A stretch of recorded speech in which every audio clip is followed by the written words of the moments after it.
আসসালামু আলাইকুম। আলহামদুলিল্লাহ ওয়াহদা ওয়াসসালাতু ওয়াসসালামু আলা মান লা নাবিয়্যা বাদা। সম্মানিত দর্শক মণ্ডলী, আমাদের আল ইতেশাম টিভিতে জিজ্ঞাসা করা হয়েছে, সিয়াম অবস্থায় দাঁত উঠানো, রক্ত পরীক্ষা করা বা অন্য কোনো কারণে শরীর থেকে রক্ত বের হলে সিয়াম নষ্ট হবে কি? সিয়াম অবস্থায় দিনে দাঁত উঠানোর চেয়ে রাতে উঠানো ভালো হবে। কেননা সিয়াম অবস্থায় দিনে দাঁত উঠালে তার ইচ্ছায় অনিচ্ছায় রক্ত পেটের ভিতরে চলে যেতে পারে, যা খাওয়া ও পান করার অন্তর্ভুক্ত হয়ে যাবে। তবে যদি ভিতরে না যায়, সে যদি সতর্ক থাকে, তাহলে সিয়াম ভঙ্গ হবে না।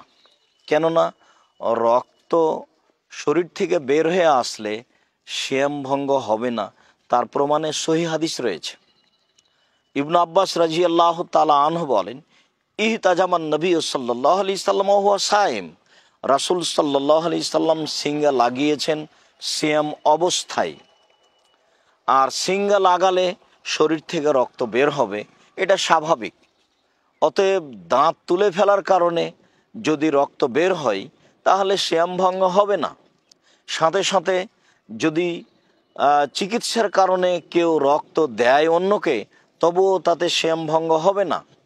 কোনো কারণে যদি শরীর হাত কেটে গিয়ে ফেটে গিয়ে রক্ত বের হয়, তবুও সিয়াম ভঙ্গ হবে না।